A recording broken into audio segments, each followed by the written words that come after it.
Ramdhari sinker जी ने तो लिख ही दिया है कि जो तटस्थ है समय लिख देगा उसका भी अपराध। यूजीसी इक्विटी बिल 2026 को न्यायपालिका के झंझावट में फंसाने का काम किया है, वही घुटनों पे आकर के इक्विटी बिल को लागू करेगी। इस बात को, इस फैक्ट को भली भांति जानते हुए कि अगर रोस्टर पे ड्यूटी आवंटन होगा तो उनके मानदेय में उनके डिप्रेशन आ जाएगा। भारतीय जनता पार्टी चाहे छाती पीट पीट करके कुछ भी कहे, लेकिन उसका हर कदम सुधार नहीं होता।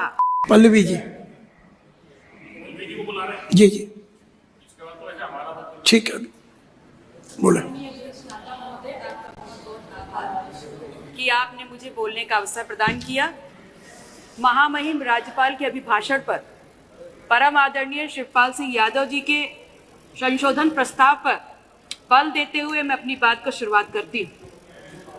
उत्तर प्रदेश की 25 करोड़ जनता के सामने बार बार सबका साथ सबके विकास के संकल्प को दोहराना और उस संकल्प के लिए स्वघोषित लगभग 6 करोड़ लोगों के बहुआयामी गरीबी से ऊपर उठाने के उस बात को उदाहरण के रूप में इस्तेमाल करना, ये सिर्फ भारतीय जनता पार्टी का ही हुनर हो सकता है।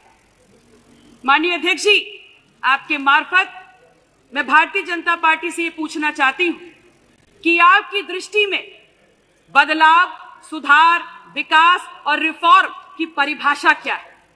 क्या रिफॉर्म आपकी परिभाषा में सिर्फ दिखने वाले चुनावी आंकड़ों तक सीमित है, या आपके साथ आपकी सरकार के विभाग द्वारा आपके समर्थन में जुटाए गए आंकड़ों तक सीमित है? सत्ता प्राप्ति तक सीमित है या सत्ता में बने रहने तक सीमित है?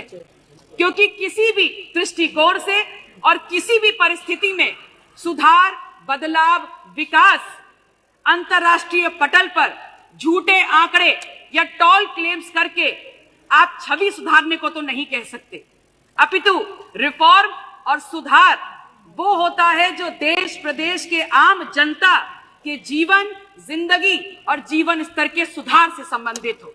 इसी चश्मे से मैंने महामहिम राज्यपाल के अभिभाषण को पढ़ा और उसके दौरान मैंने बड़े बड़े अक्षरों में लिखे हुआ पाया कि 41,424 होम गार्ड के रिक्त पदों के लिए आपने एनरोलमेंट की प्रक्रिया शुरू की।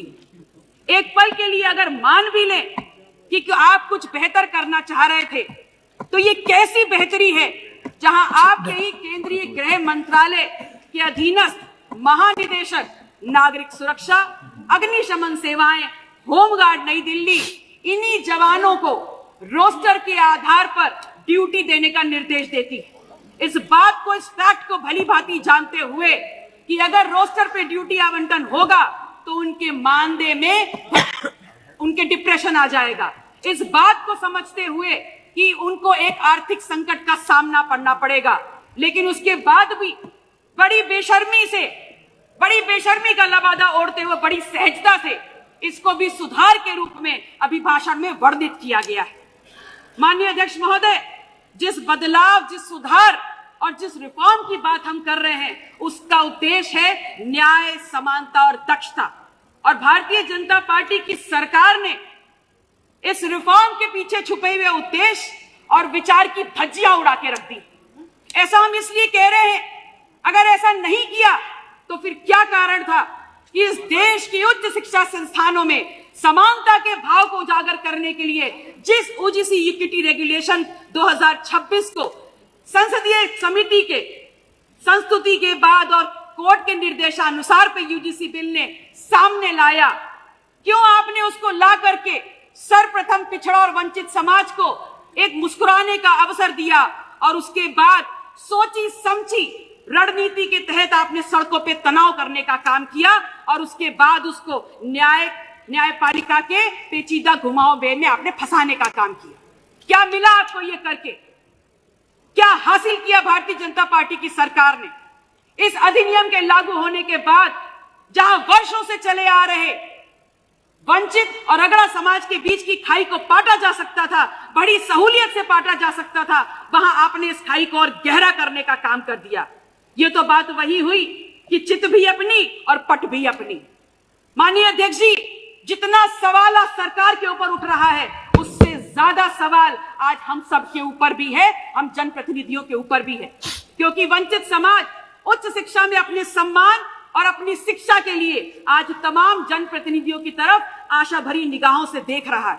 और बड़ी विनम्रता के साथ ये कहना चाहेंगे कि ये हम सब की जिम्मेदारी है कि दलगत राजनीति से ऊपर उठ करके इस विषय पर चर्चा करी जाए और आगे बढ़ के बात की जाए। अन्यथा की स्थिति में रामधारी सिंकर जी ने तो लिख ही दिया है कि जो तटस्थ है समय लिख देगा उसका भी अपराध। माननीय अध्यक्ष जी, मैं भविष्य वक्ता तो नहीं हूं, लेकिन एक बात जरूर कह सकती हूं, इस बात को याद रखिएगा और ये सदन भी इस बात को याद रखेगा कि जिस भारतीय जनता पार्टी ने इस यूजीसी इक्विटी बिल 2026 को न्यायपालिका के झंझावट में फंसाने का काम किया है, वही घुटनों पे आकर के इस इक्विटी बिल को लागू करेगी। और ऐसा इसलिए कह रहे हैं कि भारतीय जनता पार्टी की सरकार के लिए उनकी सोच में सत्ता कायम करना, सत्ता में रहना ही सबसे बड़ा सिद्धांत है। इस इक्विटी बिल को लाना, उसको सड़कों पे तनाव के रूप में फैलाना और फिर न्यायपालिका में फंसाना, इन तमाम घटनाक्रम के बीच में इस समय अवधि में उन्होंने वोट के बढ़ते हानि लाभ जोड़ घटाने के आंकलन को बहुत अच्छे से कर दिया है और इस बात को जरूर स्थापित कर दिया है कि भारतीय जनता पार्टी चाहे छाती पीट पीट करके कुछ भी कहे, लेकिन उसका हर कदम सुधार नहीं होता, उसका हर कदम रिफॉर्म नहीं होता। और इस बात को भी पुख्ता कर दिया है कि इस देश के किसी भी कोने में होने वाला बदलाव सिर्फ भारतीय जनता पार्टी तक सीमित नहीं है और उनकी सोच तक बंधा नहीं हुआ है। माननीय अध्यक्ष जी, आपकी पीठ के निर्देश की बाध्यता, समय बाध्यता को समझते हुए जिस विधानसभा से मैं आती हूँ, जनपद कौशाम्बी तथागत गौतम बुद्ध की धरती सिराथू विधानसभा से, मेरा आपसे ये निवेदन रहेगा कि मेरे क्षेत्र से जुड़ी ही तमाम समस्याओं जिनको मैं लिस्ट आउट करके टेबल कर रही हूं, मेरे वक्तव्य के साथ उसको जोड़ने का आप निर्देश पारित करें। बहुत बहुत आभार। नमो बुद्धाय। जय अपना दल, जय संविधान।